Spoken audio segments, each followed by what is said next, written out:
Très bien, je crois que nous allons conclure maintenant. Je vais dire juste quelques mots. Merci Pierre. Je vais dire quelques mots de conclusion improvisés, mais qui seront très brefs. La journée a été longue et dense, et je vous remercie de votre attention.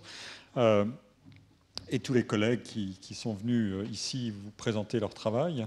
Peut-être que le fil qui permet de nouer un peu les différentes analyses qui ont été exposées, c'est au fond de dire que cette notion de talent qui paraît être le comble de l'individualisme et du mariage de l'individualisme et d'une certaine promotion d'abord d'une égalité par les vertus et les talents contre les sociétés à ordre, et puis ensuite du mariage entre la démocratie, la liberté, la compétition et des attitudes à l'égard de l'égalité qui peuvent varier beaucoup d'un pays à l'autre.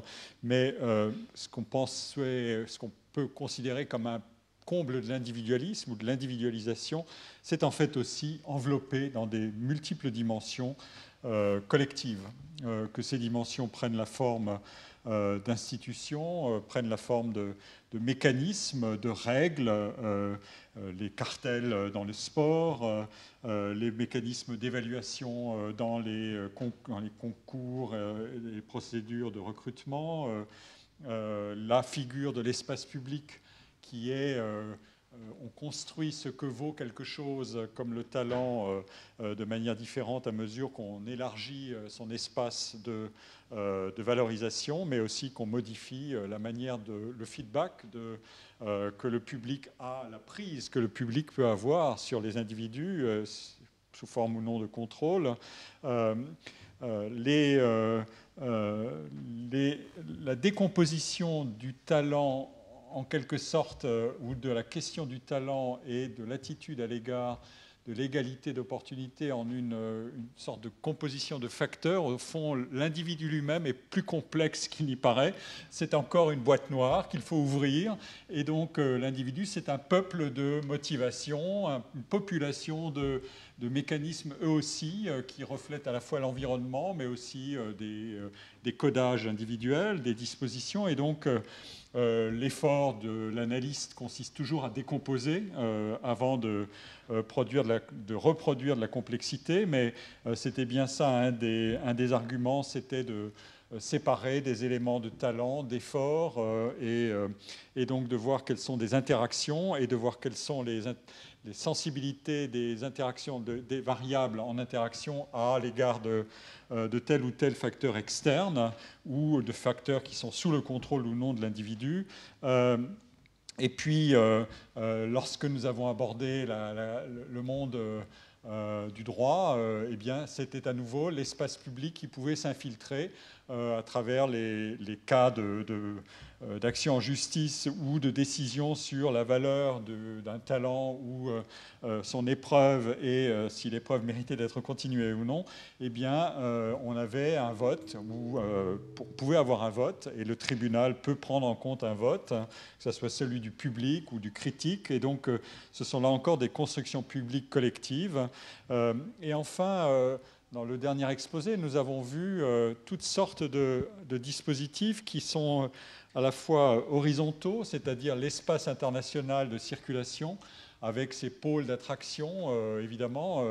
Les États-Unis ont joué et continuent de jouer un rôle d'aimant, enfin D'-I-M-A-N-T, tout à fait spectaculaire. Ça a été d'ailleurs un sujet très étudié, à la fois avant-guerre, pendant la guerre, la Deuxième Guerre, la faveur de l'émigration des savants. Il y a comme ça des vagues d'ailleurs de progrès spectaculaires de la recherche qui bénéficient, malheureusement, je veux dire, et heureusement pour elle, mais malheureusement pour la conjoncture historique et les tragédies effrayantes qui ont eu lieu, qui bénéficient d'émigration de savants, notamment juifs. Mais après la guerre, à nouveau, dans le tableau sur Fulbright, on voit la colonne des pays, la boîte noire de la sélection, la colonne des pays, et voilà. Et dans les laboratoires américains dès les années 50, effectivement, il y a une un nombre incroyable de nationalités qui sont représentées. Les témoignages le soulignent beaucoup de chercheurs. Ils sont très nombreux à le souligner. Et donc ça, c'est une vision horizontale de la distribution, une vision spatiale aussi de la circulation et de la mobilité des talents et de la construction du talent par la mobilité et l'internationalisation, l'élargissement de l'espace. Le talent, c'est aussi aujourd'hui un vocabulaire de la globalisation du travail très qualifié. On ne veut plus le nommer autrement que par des caractéristiques qui ne peuvent pas se raccrocher simplement à « mais quel est votre diplôme, vous qui venez du Rwanda ?» pour avoir les systèmes d'équivalence entre des diplômes du Rwanda, des grilles de qualification, etc. Non, non, ça ne se passe pas comme ça se passe autrement. Et c'est vrai que c'est un vocabulaire qui s'est aussi infiltré comme ça. Et puis ensuite, il y a « vous valez autre chose que votre talent, que votre diplôme, nous allons le voir ». Ça veut dire que vous allez être mis à l'épreuve, non plus simplement par une sélection, par un diplôme, mais par autre chose. Et puis, il y a une distribution plus verticale de l'enveloppement collectif de ce que qu'on a appelé aujourd'hui le talent. C'est toutes les relations de parrainage, de mentorat, de soutien, de sélection, de lettres de recommandation, de tout ce qui fait l'enveloppe en quelque sorte du travail individuel, et puis la montée en puissance du travail d'équipe, qui est un problème assez redoutable, puisque il faut créditer aujourd'hui, effectivement, on peut créditer, les auteurs sont plus nombreux à co-signer, mais qu'on peut se poser aussi la question du passage d'un régime de l'authorship à un régime du contributorship, comme dirait un de mes collègues. Et donc, la nature collective de la production est beaucoup plus visible et elle pose aussi des problèmes différents de droit de propriété, d'appropriation réputationnelle et de distribution des crédits au sens à la fois du cinéma et de la valeur réputationnelle. Et voilà, donc ce sont des éléments d'analyse qui sont intéressants. Et je voudrais finir, pour parler de cette enveloppe collective, par citer un exemple que j'emprunte au livre de Howard Baker, Les mondes de l'art, quand il montre que l'individu, notamment l'artiste, est au cœur d'une chaîne de création horizontale et qu'il a besoin de coopérer avec toutes sortes de personnes. Et il donne comme exemple de cette coopération et d'individus qui participent de ce monde de l'art, le serviteur qui, tous les matins, réveillait Anthony Trollope, l'écrivain, à 7 heures du matin, et il dit, voilà, ce serviteur appartient au monde de l'art. Et donc, voilà, le talent, c'est aussi ça, c'est une multitude de liens.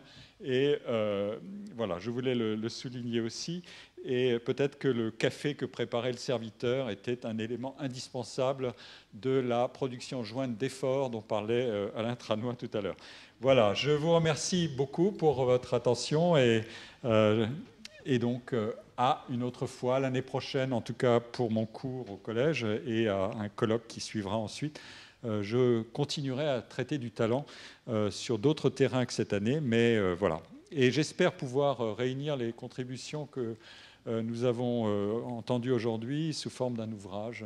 Vous en aurez des nouvelles sur le site du collège. Oui ?